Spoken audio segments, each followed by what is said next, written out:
Hello students, I am Tulika Banerjee. Today I bring you the next learning episode in BSc Forensic Science on an important unit of paper, questioned document, that is anonymous letter. Dear students, in this lecture we will first discuss about anonymous letter, and after that we will study about the classification of anonymous letter. Students, in addition to it, you will also get to know about the collection, preservation and handling of sample and how examination of anonymous letters is carried out. We will wind up this lecture with a conclusion. Let us look at the modules which we will be covering today. Module 1 is Introduction to Anonymous Letters. Module 2 is regarding classification of anonymous letters. Module 3 is regarding collection, preservation and handling of sample. Module 4 is regarding examination of anonymous letters, and Module 5 is regarding the conclusion.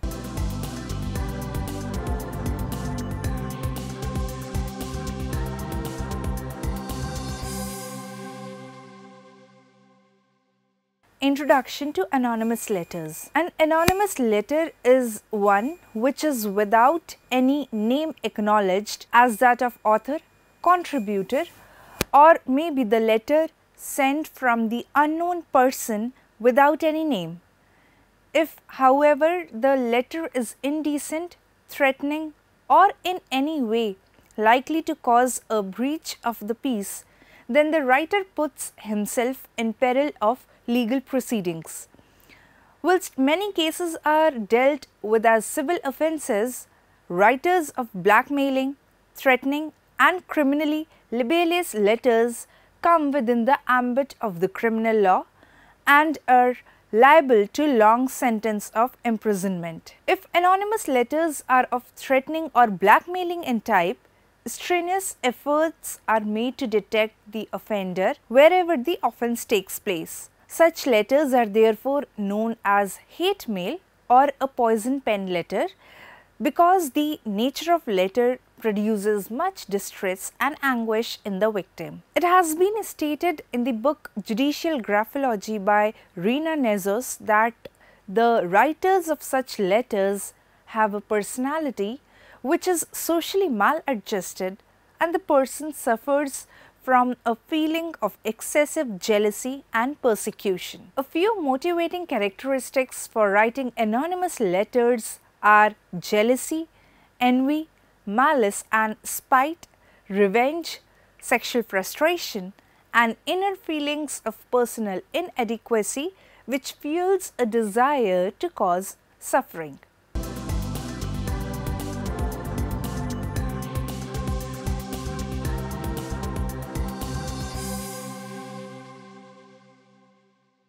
The anonymous letters can be classified into broad categories into two, that is on the basis of motive, and the second one is on the classification into groups of common authorship. Let us discuss them one by one. First classification, which is on the basis of motive. With anonymous letters demanding blackmail, making indecent suggestions or indulging in spiteful abuse, the motive is plain. In other cases, the true motive may be hard to ascertain from a single letter and may become apparent only when a series is read as a whole. It may happen that the true motive is concealed and only appears late in the investigation. Cases are known where the character of someone practically unknown to the writer is bitterly assailed in terms calculated to cause the utmost resentment. In other cases, the letters are actually aimed at a third party whose name is never mentioned, but who is intended to be harmed by being blamed for writing. The first type is that of the blackmailing letters under this. If a blackmailing letter is to be taken seriously at its face value, it should fulfill certain conditions. First, the sum of money demanded may reasonably be thought by the blackmailer to be within the capacity of the victim to pay. There should be practicable instructions where the money is to pass from the victim to the blackmailer. A genuine blackmailing letter should contain a hint, if nothing more definite, of some reason why the victim should be called upon to pay. No genuine blackmailing letter is complete without the promise that the current demand is positively and definitely the last, and that if it is promptly complied with, will no more ever be heard of the matter. The second type under the motive category is that of the threatening letters. These are fairly common, but if legal proceedings are contemplated, when the author has been identified, it is important to distinguish between those threats which are real and intended to terrorize, and others which are so extravagant that the writer is never likely to implement them. It is the threatening letter more than any other letter which sometimes contains the planted clue which has deliberately been inserted to throw the blame for the threat onto the person the writer desires to harm. It is noteworthy that the threatening letter where the writer intends as is in the position to carry out his threats is comparatively rare, and in these cases the recipient usually has an excellent idea of the identity of the person responsible. If he can be persuaded to speak, the investigation is simplified from the outset. The third is the letters of revenge. Revenge is the motive behind a large proportion of anonymous letters. Included in this group are the tip-off letters sent to the police, tax officials, customs and excise, and to those in authority in business and other organizations. They contain allegations of some wrongful act on the part of the person it is desired to harm in the hope of bringing them into conflict with authority. It is the threat to write these letters that is most favored by the blackmailer, and very often it is the only threat he dares to carry out. The next type are the letters of recommendation. It may happen that allegations of wrongdoing or of general inefficiency are stated in such general terms and are applied to so many people that the true object is not revenge as at first sight it may appear. On the contrary, the sole aim is merely the recommendation of someone whose good character and efficiency is highlighted by the disparagement of others. In recommendation letters, it is not difficult to determine the source of letter. The next type we have is spiteful letters. The letters with the intent of malicious and spite are also the range of anonymous letters which contains abusive and rude language. The malicious anonymous letter is written so that the writer, almost invariably a middle-aged woman, can let her evil tongue run unchecked with the little risk of having to answer for her actions. In this case, investigation of letters which are merely expression of malice and spite is often very difficult. The second type we have is the classification into groups of common authorship. This classification is based on the decision that can be best made to whether they are all the work of the same person. Sometimes this is not difficult to identify the writer because of the same style of writing or the use of one typewriter throughout. It may happen, however, that some letters are written in cursive handwriting and other in capitals, with the remainder typed in a number of different machines. Even if cursive handwriting is employed throughout, it may be presented in several elaborate disguises chosen so as to convey the impression that more than one writer is involved. There are some points which indicate that the work is done by a single person. First, ideas expressed in the letter.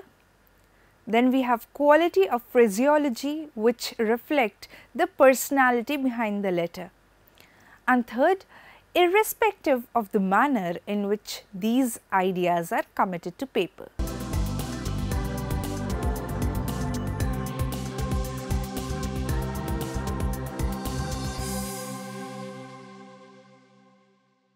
The essential part of the investigation is collection of standards. The amount of anonymous material should be gathered together for the chance of detecting the author of single letter may be good. It is increased when 2 or more letters from the same source are available. Therefore, discrete inquiries should be made to ascertain whether similar letter had been received by relatives, friends and neighbors of the complainant. If the inquiries fail to reveal any further specimens, efforts should be made to induce the writer to try again. The victim should be warned to be silent and to give no outward sign of having received the offending letter. In some cases, the letters are written by the complainant himself, so from the beginning the investigator should bear in mind and caution should be adopted whenever the investigation is being discussed with him. In this first we have the unopened letters. The letters which are continuously received by the victim and are not opened, then they indicate that the letter is recognized by the victim before the envelope is opened. Thus, they should be preserved and handed over for examination unopened. These unopened letters sometimes contain fingerprints which can be developed by non-hydrin process. The speedy receipt of an unopened letter will enable any odor associated with the paper to be detected with greater certainty than if the letter had been opened and well handled before being handed over for examination. Some specific odors indicate the specific gender of the writer. Example, if the anonymous letter is written by women and because they are often carrying some cosmetic in their handbags and the letter has been kept in bag before being posted, then the letter may contain some specific kind of odor and hence while examination, this type of evidence should not be neglected. Next we have the envelopes. An envelope or wrapping papers are the essential or crucial evidence in case of anonymous letters and should be preserved for further examination. Sometimes it may also happen that foreign bodies found in the envelopes have contained valuable evidence as to the source of the letters. Hidden or false clue. Sometimes there is a planning of clues designed to implicate an innocent person as a writer. The formation of easily seen impression of addresses has already been told to you, but this does not exhaust the list of false clues. The reuse of the envelopes on which the original name and address can still be seen is another common trick. The test which should always be applied to clues such as these is that of consistency and with other less obtrusive and consequently more reliable evidence.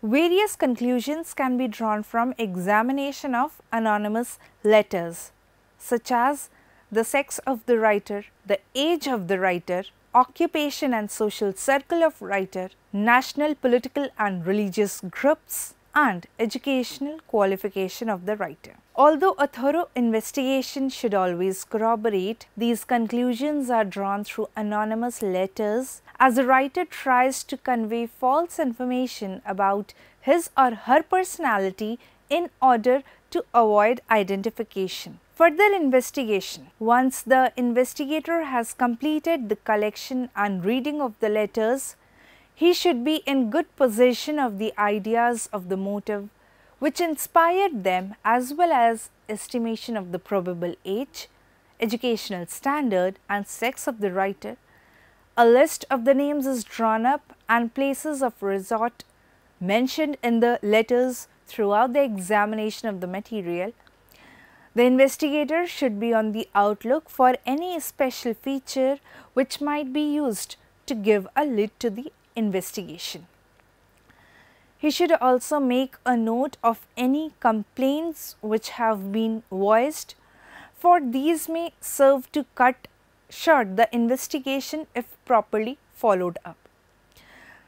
The successful investigation of these cases is not always possible, so that anything which can be used to narrow this investigation should be assiduously sought. Next, we have the interviewing the recipient.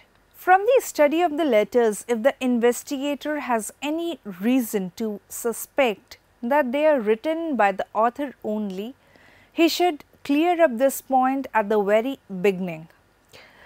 The investigator will take up the interview based upon his experience and the kind of person he has to deal with. In the event of denial by the author, the investigator will insist on the provision of suitable standards of handwriting by the complainant or of typed from any typewriters available, so that a thorough comparison may be carried out.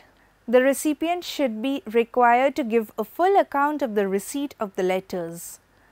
This account should be written down so that it cannot be altered to suit any modified story the recipient may wish to tell, if it is later proved that the letters are self-prepared. The recipient should be asked whether he suspects anybody in particular. To assist his thoughts in this direction, questions should be put about those with whom he has quarrelled or who may be jealous of any good fortune or success he has recently had.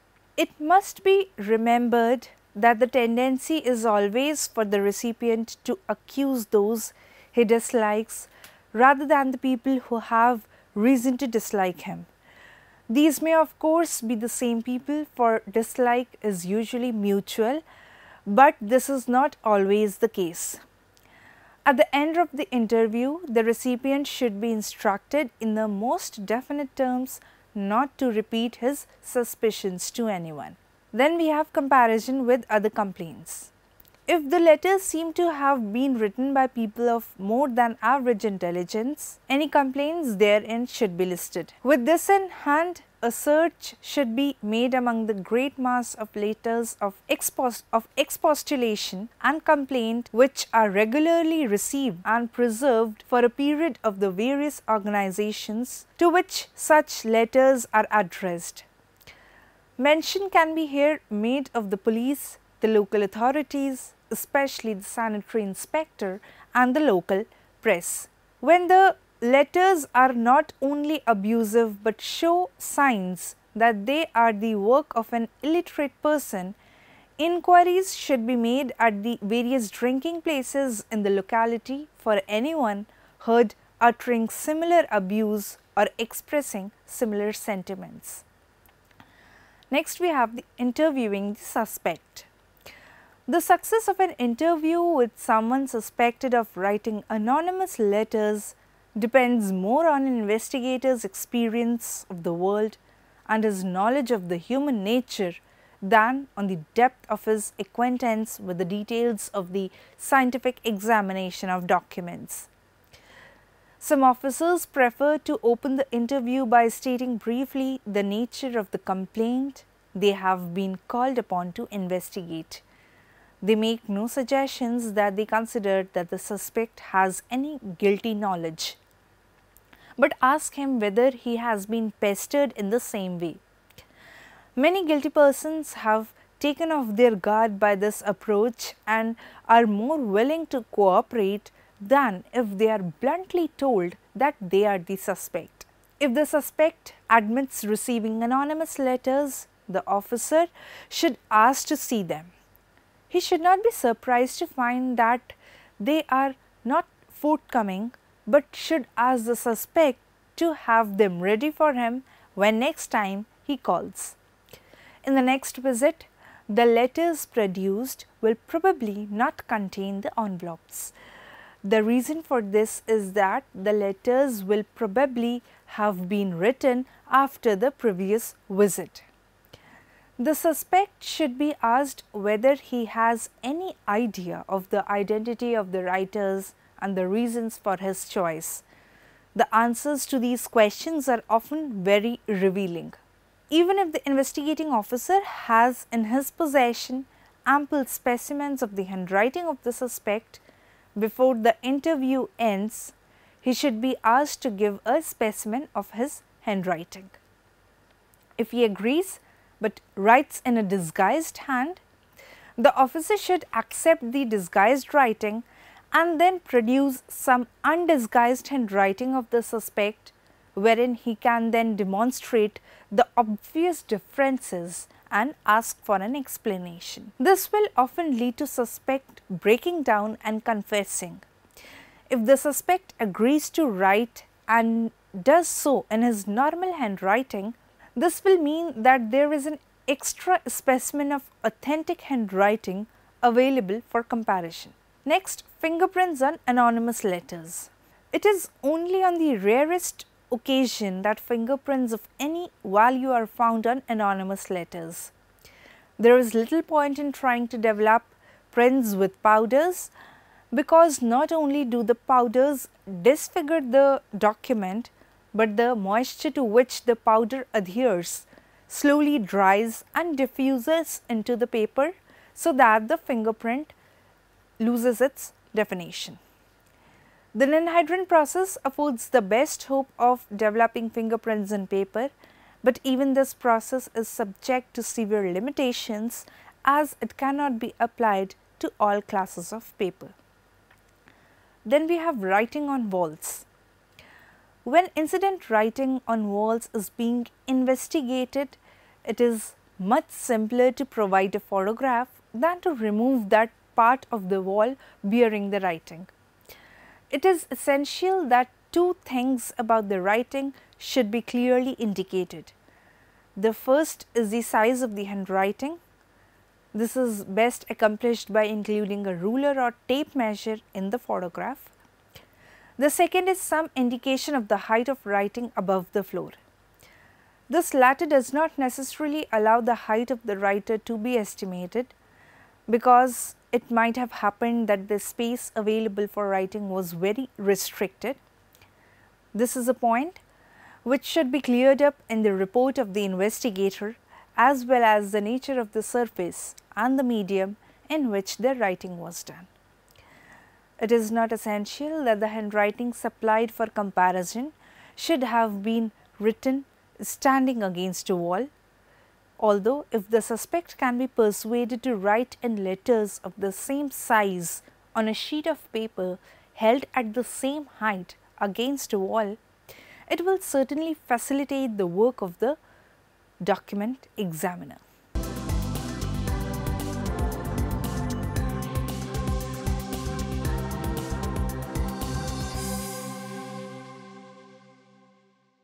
An anonymous letter is one which is without any name acknowledged as that of author, contributor, or may be the letter sent from the unknown person without any name. If, however, the letter is indecent, threatening, or in any way likely to cause a breach of the person, then the writer puts himself in the peril of legal proceedings. The anonymous letters are collected and examined properly for the possible determination of the author by the investigator. Dear students, with this module of conclusion, our chapter comes to an end. I hope you all have enjoyed this chapter and gained valuable information regarding anonymous letter. I am sure you all have understood the central idea behind this module. Do keep in mind what we discussed today. I'll be back with one more lecture in this series. If you want to learn more and enhance your knowledge, you may log on to our website www.cec.nic.in, for MCQ, quizzes, LORs, etc. Make sure you revise the modules frequently so that you master the topic well and take up the exercises. Thank you for your time today. I'll see you in the next lecture. Keep learning, work hard and do revise the chapter. Goodbye.